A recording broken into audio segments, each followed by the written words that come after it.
Bom dia, pessoal. Hoje nós vamos dar início aí, dar continuidade, na verdade, né, com as nossas aulas aí postadas aqui no canal do YouTube.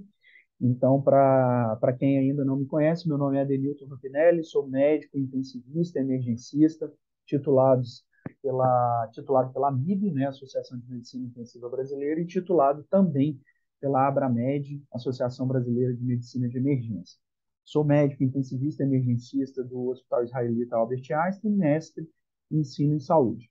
E hoje nós vamos bater um papo sobre monitorização hemodinâmica, tá? É um curso introdutório, um bate-papo introdutório que a gente vai focar um pouquinho mais nos princípios, né? E justamente puxar sobre os conhecimentos de fisiologia para vocês começarem a entender realmente o que suporta, né? O que compreende a monitorização hemodinâmica. Perfeito? Aqui, para quem quiser entrar em contato com a gente, pode entrar em contato aí pelas diversas redes, né? Facebook, tá aí meu e-mail também, Twitter, Instagram e o LinkedIn também, tá?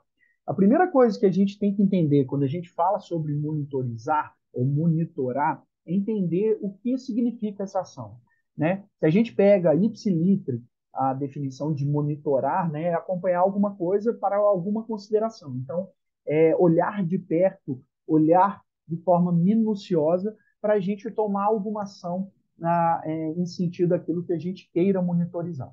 E quando a gente fala de monitorização hemodinâmica, isso não é diferente. A gente tem um olhar minucioso desse paciente grave ou potencialmente grave para tomar alguma conduta. E, principalmente, criar aquele conceito de antecipar algo. É muito importante quando a gente está falando de um paciente grave, de um paciente crítico, seja ele no ambiente de UTI, ou seja ele no ambiente do pronto-socorro, até mesmo no ambiente pré-hospitalar, dentro de uma ambulância do SAMU, a gente conseguir antecipar alguma coisa. O paciente grave, o paciente crítico, ele é muito factível a complicações, ele é muito factível a uma deteriorização clínica muito rápida. Então, por isso, a necessidade da gente fazer uma monitorização. Mesmo que seja uma monitorização mínima, mesmo que seja uma monitorização de sinais vitais. É importante a gente ter isso em foco, é importante a gente compreender isso para a gente conseguir fazer o tratamento adequado desse tipo de paciente. E aí, a primeira coisa que a gente começa a se perguntar é o porquê monitorizar, né? Como a gente vai monitorizar? Então, isso tudo envolve, né, inclusive, qual paciente a gente vai monitorizar. Então, de uma forma resumida aqui para vocês, a gente pensa em monitorização quando a gente quer, deixa eu botar aqui um laserzinho, a gente pensa em pacientes que tenham condições clínicas associadas com alguma disfunção orgânica. Então, por exemplo, um paciente com sepsis, um paciente com politraumatizado, um paciente que esteja com uma discrasia sanguínea, um paciente que seja um TCE, né? Esse paciente apresenta disfunção orgânica aguda, né? Então, ele é um paciente sim factível a gente fazer monitorização, e pacientes que são submetidos a alguns procedimentos maiores. Então, pacientes submetidos a uma cirurgia cardíaca, a uma neurocirurgia, a um transplante de fígado, pacientes que são, na grande maioria, transplantados, esse pós-operatório, é necessário sim uma monitorização hemodinâmica mais completa desse paciente, tá? E como eu falei anteriormente, naquele primeiro slide, o sentido de se antecipar a algo que possa vir a acontecer, talvez seja o foco maior quando a gente pensa em monitorização hemodinâmica. Então, a gente antecipar os fatos, antecipar o que venha a ocorrer, é uma grande sacada. Quando a gente para efetivamente entender o que é hemodinâmica, esse slide ele é muito ilustrativo para fazer a gente compreender isso tudo. O que ele mostra? Ele mostra que dentro de um sistema, né, hemodinâmico, dentro de um sistema fechado e que tem uma bomba propulsora, né, que é o coração, existe o fluxo de sangue e com ele a entrega de oxigênio na periferia e o retorno de CO2. Isso tudo, percebam que é interligado. Então, o cérebro, pulmão, coração, fígado, sistema digestório, rim, tudo isso é interligado. Então, quando a gente fala em necessidade de monitorar um paciente ou de monitorizar um paciente, monitorizar a hemodinâmica desse paciente, significa que a gente vai monitorizar também toda a função orgânica, todos os órgãos vão estar envolvidos. Por quê? Todos os órgãos no sistema fisiológico de um paciente, ele necessita de quê? Que chegue fluxo sanguíneo, que chegue oxigênio e que chegue também glicose para efetivamente o funcionamento desses órgãos aconteça de forma plena, tá?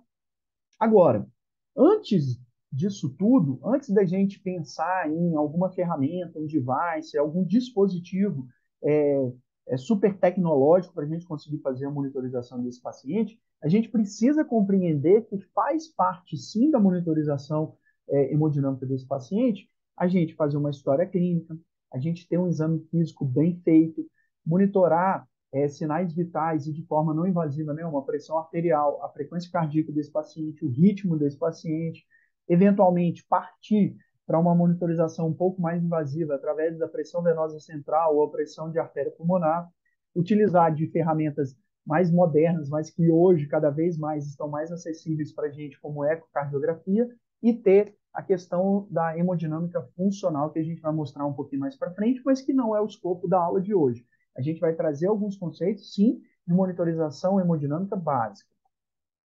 Além disso, a gente tem alguns dispositivos que a gente possa, de forma online, né, de forma instantânea, avaliar débito cardíaco, saturação venosa também de oxigênio, e também de forma mais simples, como débito urinário, lactato, monitorização de base excess e marcadores bioquímicos, também demonstram parâmetros para monitorização hemodinâmica. Além de dispositivos mais sofisticados, vamos dizer, tecnologicamente, que avaliam até mesmo a microcirculação, tá? Antes de mais nada, para a gente conseguir entender, né, e começar essa discussão sobre monitorização hemodinâmica, é importante a gente ter alguns conceitos básicos, né? Então, talvez o grande parâmetro de monitorização hemodinâmica dentro de uma simplicidade ou iniciando a monitorização de um paciente seja a pressão arterial, né? Então, a pressão arterial, ela é determinada pelo quê, gente? Pelo débito cardíaco e pela resistência vascular periférica. E olha que bacana, quando a gente mede ou afere a pressão arterial, a gente de forma indireta vai estar inferindo, né? Ou aferindo, ou estimando até mesmo o débito cardíaco, é lógico que de uma forma muito rudimentar e uma forma não validada, né? Mas dentro da fórmula da pressão arterial, a gente tem o débito cardíaco. Então, percebam, se o paciente tem uma baixa na pressão arterial, a gente pode inferir e possivelmente ele pode ter também o quê? Uma queda no débito cardíaco. E quando a gente vai avaliar débito cardíaco, a gente avalia o quê, pessoal? Frequência cardíaca e volume ejetado, ou seja, volume sistólico. Então, percebam que um parâmetro como pressão arterial, a gente vai começar a avaliar o quê? Ela pode estar diminuída por uma queda na frequência cardíaca, então o paciente que eventualmente tem um bloqueio atrioventricular e uma frequência de 30, essa pressão arterial dele pode estar baixa, porque o débito cardíaco dele está baixo, porque a frequência cardíaca dele está baixa. Ou, ao contrário, né? Ou, eventualmente, um paciente que tem uma síndrome coronariana aguda, evolui com infarto agudo do miocárdio, e tem uma perda de massa muscular acima de 40%, ele pode ter perda de função de bomba, pode ter uma perda da função sistólica desse paciente, consequentemente, ejetando menos sangue para frente, consequentemente diminuindo o débito cardíaco e cursando com uma apresentação clínica que seja hipotensão. Então percebam que um sinal só ou um parâmetro apenas, como a pressão arterial, já demonstra que a gente vai estar monitorando, né, ou monitorizando o débito cardíaco. Lógico, repito, pessoal, isso não é tão lógico assim, envolve outras variáveis, envolve outros conhecimentos e até mesmo interpretações fisiológicas, mas de uma forma simplória, se for o que a gente tem apenas para monitorar esse paciente, um esfingomanômetro, né, para avaliar a pressão arterial, a gente, com a história clínica desse paciente, com um exame físico mais detalhado, a gente pode, sim, fazer essas correlações fisiológicas, tá? Além disso, quando a gente fala em pressão arterial, a gente sabe que um dos componentes da fórmula, né, o que determinam a pressão arterial é a resistência vascular periférica. Então, percebo, se eu tenho um paciente que relata que foi picado por abelha e, consequentemente, começou a aparecer placas pruriginosas, né? E esse paciente está com uma dificuldade de respirar e está apresentando uma pressão arterial muito baixa, significa que esse paciente está com uma resistência vascular periférica muito baixa e, consequentemente, ele está desenvolvendo o que a gente chama de choque anafilático. Então, percebam que eu juntei o quê? História clínica, exame físico e uma interpretação de conceitos fisiológicos para determinar que é a resistência vascular periférica desse paciente. E, consequentemente, eu estou utilizando isso para ter um raciocínio clínico e utilizar uma ferramenta para cortar esse mecanismo. Então, nesse caso da anafilaxia, eu vou fazer o quê? Adrenalina intramuscular e tentar reverter esse quadro. Da mesma forma que se eu pego um outro paciente que curse, né, aí com dor suprapúbica, febre, uma paciente jovem e que tem um relato de infecções urinárias recorrentes e que esteja cursando com pressão arterial baixa, eu posso inferir que essa paciente possa estar desenvolvendo um quadro de disfunção cardiovascular dentro de um conceito de sepsis, dentro de um conceito que é uma paciente que está evoluindo com uma infecção grave e evoluindo com disfunção orgânica, sendo a disfunção dela nesse momento a disfunção cardiovascular e a apresentação clínica nesse caso é a hipotensão. Então percebam que sempre quando eu for monitorizar um paciente, eu tenho que lembrar de fazer história clínica, um exame físico adequado e correlacionar os conceitos da fisiologia baseado no que eu vou conseguir colher de monitorização desse paciente, seja frequência cardíaca, seja pressão arterial, seja pressão venosa, tá? É lógico, gente, que, novamente, aqui a gente está dando a introdução, a gente está dando conceitos básicos para a gente começar a pensar e construir esse raciocínio dentro de uma fisiologia, dentro de uma escala de possibilidades que eu tenho na monitorização hemodinâmica. Aqui, novamente, ó, eu pego esse conceito de débito cardíaco, que envolve o que o débito cardíaco? Necessidade de ter uma frequência cardíaca adequada e um volume sistólico adequado. E aí a gente acrescenta outros conceitos que têm muito a ver com o ciclo cardíaco e depois, mais para frente, a gente vai perceber e lembrar da fisiologia do mecanismo de Frankenstein. Eu preciso ter uma distensão adequada, né, das câmaras cardíacas, né, e um enchimento com a pré-carga, ou seja, com retorno venoso, para que eu tenha efetivamente uma contração adequada entre miosina e actina e gerando um volume sistólico adequado, e que se isso não for não ocorrer de forma efetiva, eu vou sim ter uma repercussão numa queda do débito cardíaco. Então perceba que o débito cardíaco vai ser influenciado pela massa contrátil que eu tenho nesse coração, pelo retorno venoso sendo a pré-carga desse paciente, e sim dependendo da resistência vascular, ou seja, dependendo do pós-carga que eu tenho após eu ejetar ou a resistência que eu tenho desse volume sistólico. Isso tudo influencia o quê? No volume sistólico e efetivamente também no débito cardíaco. Então, olha que legal. Se eu tiver um paciente, né, que curse lá um infarto agudo do miocárdio, tenha perda de contratilidade, tenha perda de massa muscular, o choque cardiogênico ele cursa com o mecanismo compensatório de quê? De vasoconstrição periférica, consequentemente aumentando a pós-carga. E isso faz sim com que diminua o volume sistólico e, consequentemente, esse paciente vai apresentar um débito cardíaco diminuído e que clinicamente se apresenta como? Tempo de enchimento capilar prolongado, extremidades frias, a pressão arterial mais baixa. Então, perceba que tudo que eu falo de monitorização hemodinâmica, eu tenho que pegar os parâmetros que eu analisei. Então, se eu analisei frequência cardíaca, pressão arterial, tempo de enchimento capilar, débito urinário, correlacionar com a história clínica envolvida nesse paciente, tá? Como eu falei anteriormente, se eu pegar um outro paciente, né, que cursou lá com uma arritmia, uma bradiarritmia, um bloqueio atrioventricular grave, que cursou com BAVT, ou seja, um bloqueio atrioventricular total, e que esse paciente está efetivamente bloqueado, com uma frequência cardíaca muito baixa, uma frequência de 20, ele vai ter repercussão também no débito cardíaco, que vai cursar com o quê?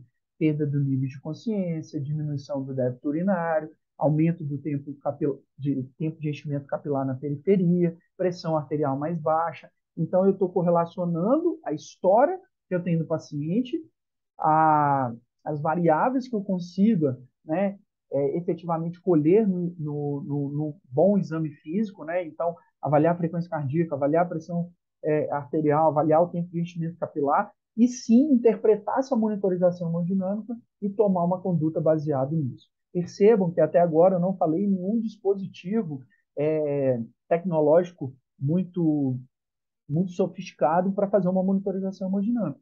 Na verdade, a nossa monitorização hemodinâmica até agora está sendo baseada em quê? Exame história, exame físico e avaliação de alguns parâmetros clínicos ou sinais vitais, tá? É muito importante, quando a gente vai aumentando e incrementando essas informações fisiológicas, lembrar desse conceito básico, que é o quê? O conteúdo arterial de oxigênio. Lembrar que lá na fisiologia, quando a gente faz uma análise macro, né, quando a gente faz uma análise da macrohemodinâmica, sim, está muito envolvido o quanto que a gente entrega de sangue na periferia. Mas isso não significa que se eu estou entregando sangue, efetivamente eu estou entregando também oxigênio. Por quê? A entrega de oxigênio, pessoal, depende, além desse mecanismo macro, né? Depende, além desse mecanismo mecânico de débito cardíaco, de entrega de fluxo sanguíneo lá na periferia, mas depende também de conteúdo arterial de O2. E para quem não se lembra, a fórmula do conteúdo arterial de O2 envolve o quê?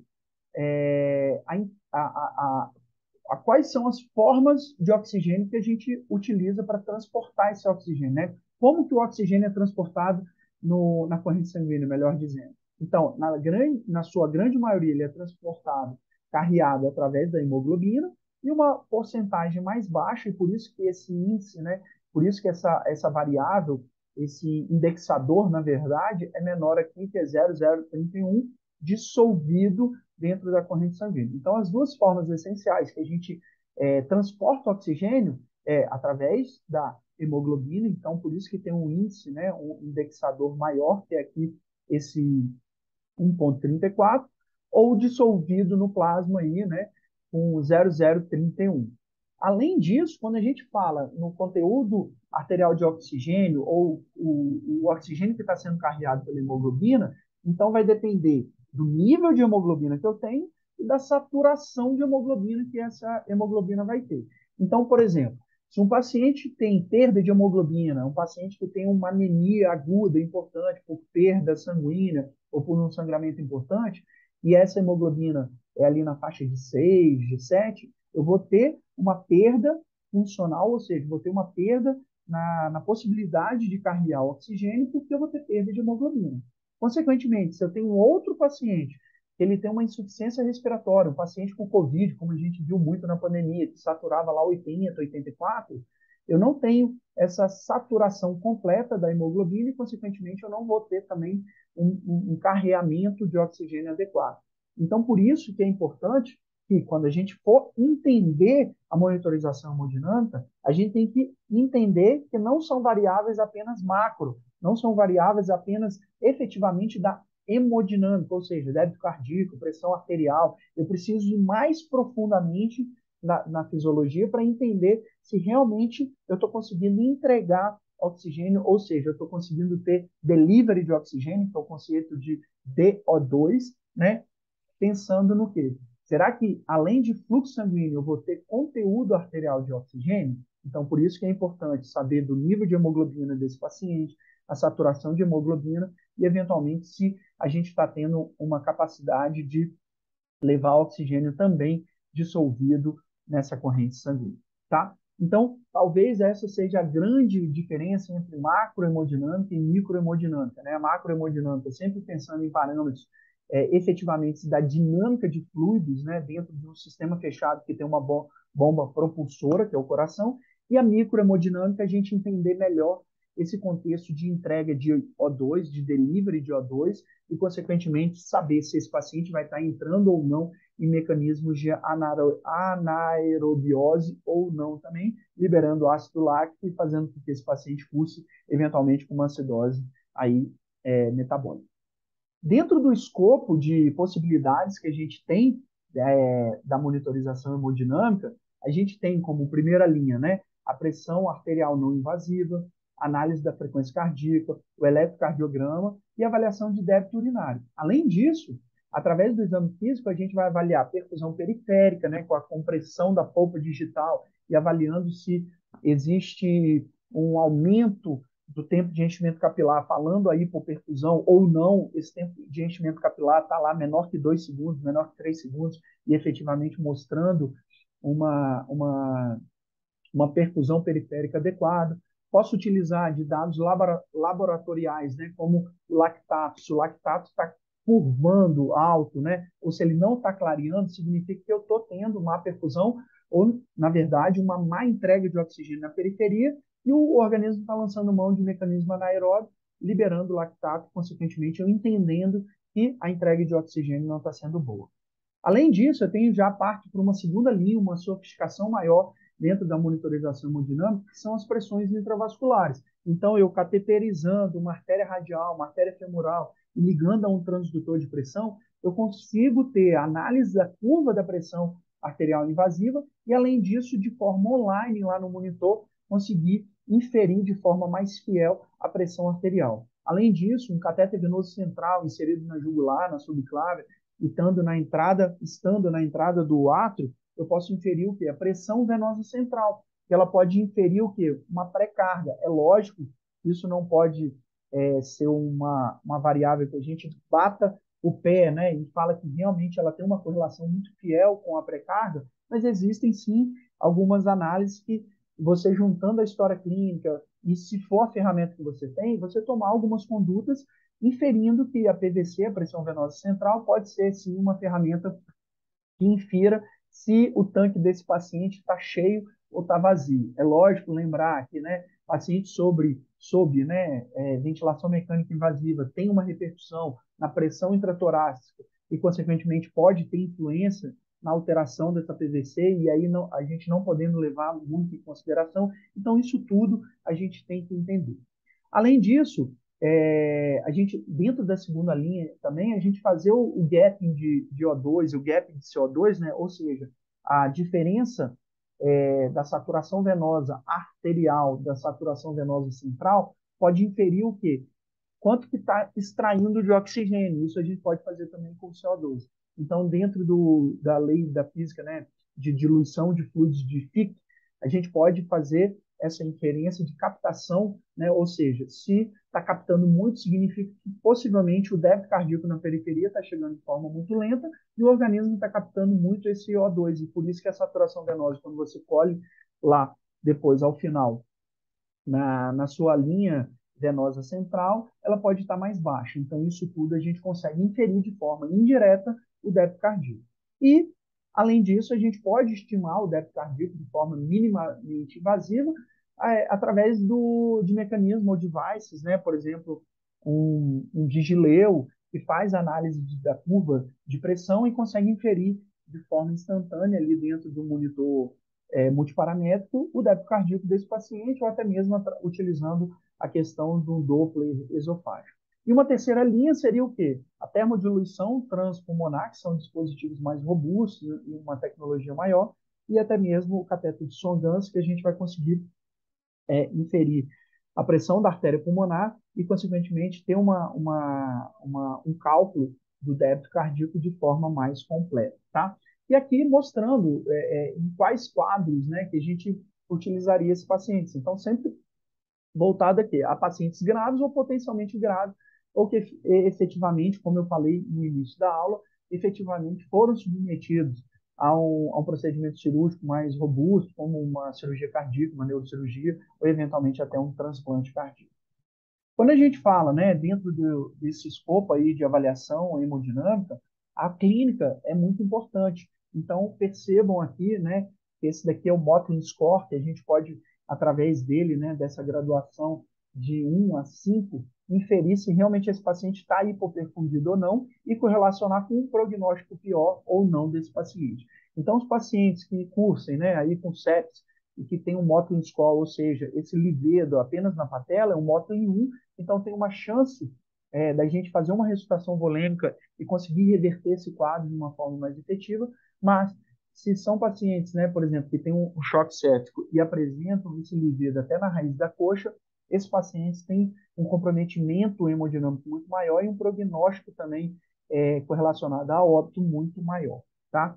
Além disso, a gente utiliza a questão do tempo de enchimento capilar, então apertar a polpa digital do dedo indicador por 10 segundos, esperar ver se essa polpa ela volta à sua cor normal, mostrando que o retorno da circulação ali acontece em menos de 2 a 3 segundos, mostra realmente que esse paciente tem uma perfusão periférica adequada, né? Ou pacientes que estejam mais graves, demorem mais, percebam que a polpa digital fica mais branca consequentemente mostrando uma lentificação aí no seu componente hemodinâmico. Lembrar que o débito urinário é, sim, uma boa ferramenta para a gente quantificar e saber se esse paciente, no passar do tempo, está recebendo um fluxo renal adequado, e aí pode ser uma forma indireta de a gente estimar realmente a hemodinâmica desse paciente. É um bom marcador de perfusão renal e visceral, né?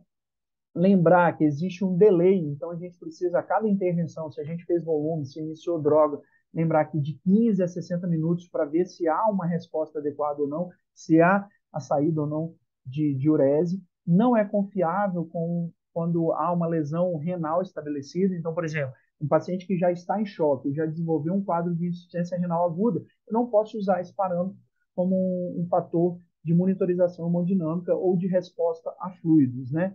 Lembrar que a titulação de fluidos pelo débito urinário isolado pode gerar uma sobrecarga volêmica, então fazer muito mais volume do que efetivamente aquele paciente possa precisar naquele momento. Então, nesses casos, eventualmente seria melhor a gente conseguir fazer uma monitorização adequada com outro tipo de dispositivo e nunca tratar a oligúria, né, relacionada ao choque por diurético, porque, na verdade, a causa dessa oligúria, né, é justamente o choque, tá? Outras formas que a gente pode mensurar de forma indireta até a pressão arterial, né, e métodos manual automático, então a gente vai utilizar, né, a pressão arterial, a gente vai usar ou ela de forma manual, então utilizando o esfingomanômetro e fazendo, inflando, né, fazendo a análise pela ausculta, né, ou até mesmo automática quando a gente utiliza os monitores multiparamétricos e até mesmo aquelas ferramentas com os aparelhos que fazem a monitorização de pressão aqui acoplado ao pulso radial, tá? A pressão invasiva é muito indicada, principalmente com pacientes que estejam em hipotensão e que necessitem de droga vasoativa, porque assim a gente vai conseguir titular de forma mais adequada as drogas, né, vasopressoras e que tem um tempo de meia-vida muito curto e efetivamente a gente precisa desse controle online, tá? Ou pacientes que precisam efetivamente num pós-operatório ou que estão ali numa fase crítica e a gente precisa de coletas sequenciais ou seriadas desse sangue, então é importante a gente ter essa linha arterial nesse sentido, ou pacientes que, inclusive, estejam em choque cardiogênico e precisam de um dispositivo como balão intraórtico, é importante a necessidade do acoplamento da linha arterial invasiva para a gente fazer, além da monitorização hemodinâmica, através dos valores online dessa pressão intra-arterial, né? Mas também acoplando ao sincronismo do balão intraórtico, utilizando também a pressão não invasiva, tá? Esse daqui é um esquema básico, né? Como eu falei para vocês, uma cateterização de uma linha arterial radial, que ela é acoplada a um domus, né? Que é um transdutor, ele é irrigado com um soro sob pressão para efetivamente esse circuito não tamponar, porque a tendência é do sangue sair, e ele é ligado ao quê? Ao sistema de um monitor multiparamétrico que transmite essas oscilações pressóricas através de gráficos, né, através de uma curva que a gente, inclusive, pode fazer análise da área sobre a curva para pensar em alguns que a gente utilize em alguns dispositivos para inferir, inclusive, débito cardíaco, tá?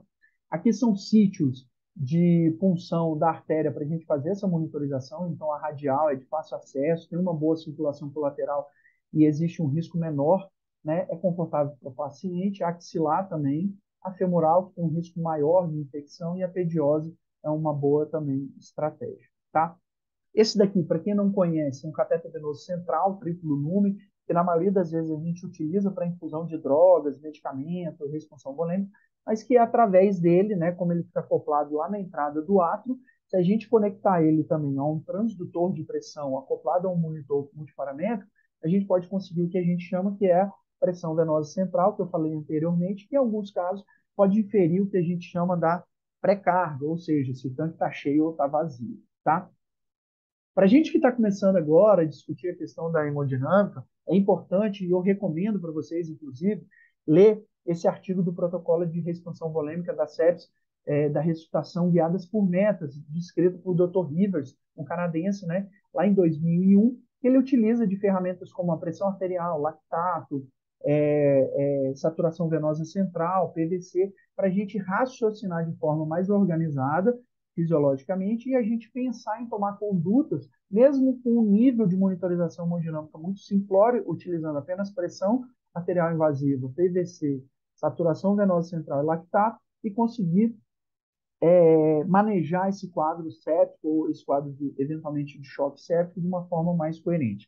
É lógico que depois de 2001, muitos trabalhos foram publicados mostrando que seguir essa sequência proposta por Dr. Rivers mostrou-se menos benéfica do que efetivamente você padronizar, você personalizar, desculpa, uma resposta desses pacientes utilizando, por exemplo, um ecocardiograma ou personalizando essa ressuscitação para cada paciente. Então, em vez de uma receita de bolo que sirva para a grande maioria das pessoas, você utilizar ferramentas a mais e personalizar cada expansão volêmica ou cada ressuscitação volêmica ou uso de droga para cada paciente se mostrou mais benéfico, tá? Vale a pena ressaltar, né, que o uso do lactato, o clareamento, na verdade, do lactato, é uma boa ferramenta também que acrescenta aí na monitorização hemodinâmica. Então, se a gente pega um paciente com choque cardiogênico ou com choque séptico que comece esse evento com lactato muito alto, a gente precisa entender que a cada conduta, iniciei droga, fiz expansão volêmica, a cada conduto que eu tomar, eu preciso avaliar também o lactato para ver se ele inicia uma curva de clareamento, uma curva de queda, efetivamente mostrando que o que você está tomando de conduta está sendo efetivo ou não. Então, o lactato não pode ser utilizado como um retrato é, é, estático ali daquele momento. Na verdade, você tem que utilizar ele como curva, você tem que curvar o lactato.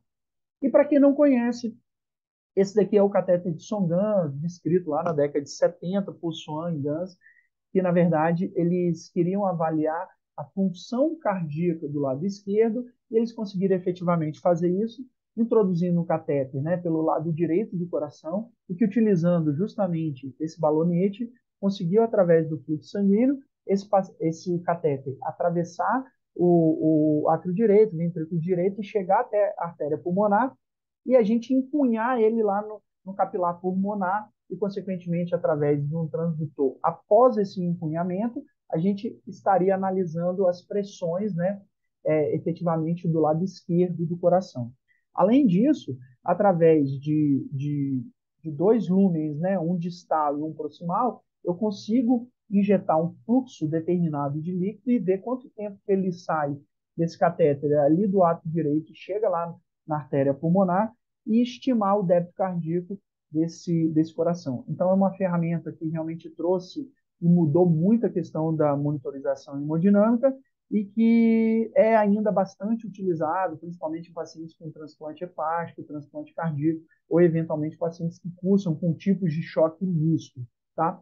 Aqui para vocês verem a passagem do catéter de Swan-Ganz, então as curvas para eu saber, na maioria das vezes é melhor fazer a passagem desse tipo de dispositivo utilizando a radioscopia, né, você conseguindo ver efetivamente por onde que esse catéter está passando, mas eventualmente, na grande maioria das vezes, a gente faz a beira-leita analisando a curva, né, que esse catéter vai mostrando, para mostrar que, primeiro esse catéter está passando aqui no átrio direito, depois no ventrículo direito, e, consequentemente, o tipo de curva na artéria pulmonar e depois o empunhamento, e que aí a gente vai conseguir ver ou estimar o lado esquerdo do coração, tá? Sem sombra de dúvida, pessoal, esse daqui é o slide que mostra o futuro para a gente. A gente cada vez mais tem uma ferramenta muito disponível à nossa mão, que é o ultrassom. Então, cada vez mais a gente vai utilizar do ultrassom, então aqui envolvendo análise de função cardíaca e até mesmo análise estrutural do coração através do ecocardiograma, e que isso já é muito utilizado na nossa rotina do manejo de pacientes graves, tanto no ambiente do pronto-socorro quanto no ambiente de UTI, e que cada vez mais vai ser utilizado, porque além da gente fazer análise estrutural e funcional desse coração, a gente faz análise também do quê? De campo pulmonar, saber se esse pulmão está encharcado ou não, faz análise também, eventualmente, de forma indireta, de uma pré-carga, olhando a cava, se essa cava está colapsando ou não. Então, a gente consegue, de uma forma não invasiva, muito rápida, muito dinâmica, utilizar o ecocardiograma como uma ferramenta beira-leito para esses pacientes. Além disso, a gente tem os dispositivos que eu falei para vocês, que utilizam de forma minimamente invasiva, através de uma punção de uma linha arterial radial, a gente conseguir fazer análise da área sobre a curva da pressão arterial, para a gente conseguir inferir de forma indireta o débito cardíaco desses pacientes. E aqui, né, como eu falei, a gente consegue, numa ferramenta multiparamétrica, no EV1000, a gente conseguir ter de forma online até a curva, né, de performance aqui, saber aonde que ela está na curva de Frank Starling, para a gente saber se esse paciente está tendo uma performance ou não, analisando inclusive a pressão arterial desse paciente, com o índice cardíaco desse paciente e saturação venosa, tudo de uma forma instantânea, utilizando essas ferramentas. Aqui também o Flow Track, que ele é mais simples, ele entrega, né, integra aqueles dispositivos que eu falei para vocês de minimamente invasivos, que a gente consegue, através da análise da curva de pulso, né, fazer uma estimativa de débito cardíaco, e aqui outros tipos de dispositivos, que é o Pico, que faz a gente também analisar esse débito cardíaco. E por fim, pessoal, na verdade, o que a gente precisa ter em mãos é como que a gente vai monitorar esse débito cardíaco, como que a gente vai fazer a monitorização desse paciente. A gente tem todo esse escopo aqui de ferramentas, mas o que a gente precisa efetivamente é entender o porquê de fazer monitorização hemodinâmica. Sempre atrelar uma boa história clínica, um bom exame físico, com sinais vitais, e nos perguntar o que eu tenho de ferramenta para interagir com isso tudo que eu estou utilizando, e lembrar que monitorizar é sempre se antecipar a algo, ou tomar uma conduta e ver se essa conduta surtiu algum efeito benéfico ou maléfico, e a gente conseguir compreender melhor esse paciente, tá bom? Então foi isso, pessoal. Se vocês tiverem alguma dúvida, manda para a gente por e-mail, pelas redes sociais, e que a gente vai conversando, beleza? Um grande abraço e foi um prazer imenso estar aqui com vocês novamente, tá bom?